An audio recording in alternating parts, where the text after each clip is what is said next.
নতুন কোন ইবাদত আবিষ্কার হইলে ওটা লাথি মেরা ফালাইয়া দিবা, ঠিক আছে? রাসূল তো হাদিসে বলে গেছে এটা।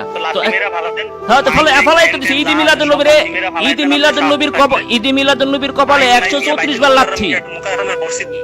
এই ঈদ মিলাদুন নবীর কপালে 134 বার লাথি। তো এখন তুই কথা পাল্টাস কে? তুই এখন হাদিসেতে পাইছত না, এখন তাহলে ছাড়।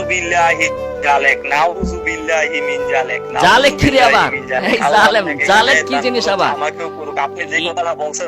তোর ঈদ মিলাদুন নবীর বেদাতের উপরে 172 বার আমি লাথি মারলাম বেটা।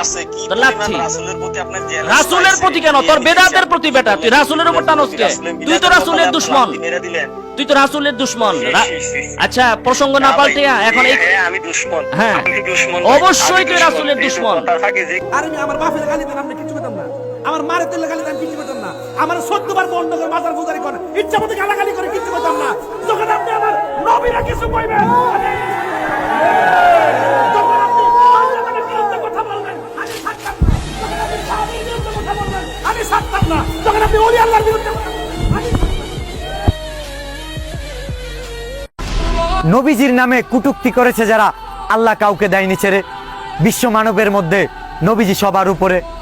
নবীজির দেখানো পথে 1800 মিলিয়ন মানুষ হাঁটে, কোনোদিনও কেউ করেনি অভিযোগ। তুমি কোন হে পুরোহিত, কে দিয়েছে সুযোগ? বিশ্ব মানবের জন্য হযরত মুহাম্মদ সাল্লাল্লাহু আলাইহি সাল্লাম আদর্শের প্রতীক, তার বিরুদ্ধাচরণ করে ধ্বংস হয়েছে হাজারো পুরোহিত।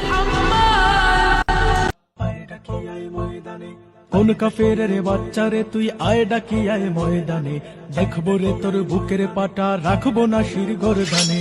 কোন কাফেরের বাচ্চা রে তুই আয় ডাকি আয় ময়দানে, দেখবো রে তোর বুকের পাটা রাখবো না শির গরদানে। ইসলাম কি বা নবীর প্রেমে প্রাণ দিতে মুমিন জানে।